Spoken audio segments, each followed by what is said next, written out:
Hello বন্ধুরা, আজ 25শে বৈশাখ কবিগুরু রবীন্দ্রনাথ ঠাকুরের জন্মদিন।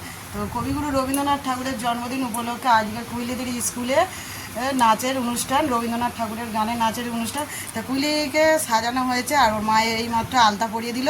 আর চলো তোমাদেরকে দেখাই কুইলি কেমন সাজিয়ে লাগছে। তো দেখো দেখতে কেমন লাগছে অবশ্যই কমেন্ট করে জানাবে। একটু কাছে থেকে দেখাই, নিচে না অন্ধকার হয়ে আছে, এই তো এবার আলো হচ্ছে।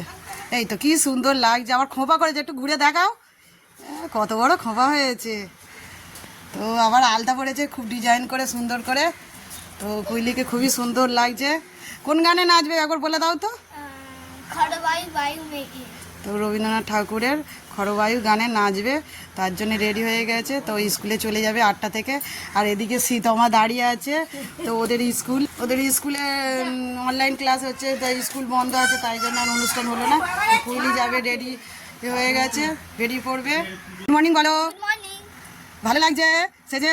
আর অর্জুন তো এদিকে ও দিদির কাছে থাকবে বলে সে কানাকাটি করছে, ও সাজবে, ও সকাল থেকে স্থির হয় না। আয় চলো দিদির কাছে, আয় দিদির কাছে। কাটা বেঁধে দিয়েছে, হাত বেঁধে দিয়েছে, একটা হাত বেঁধে দিয়েছে। আচ্ছা ঠিক আছে, বলো হাই। হাই বলবে না, খুলে দিয়েছো? আচ্ছা ঠিক আছে, চলো হাই বলো। হ্যাঁ হাই, চলো দিদির কাছে চলো, চলো টাটা। যাও চলে যাও, ভালো করে নাচবে। আর খাবার নিয়ে আসলে দিলে নিয়ে চলে আসবি।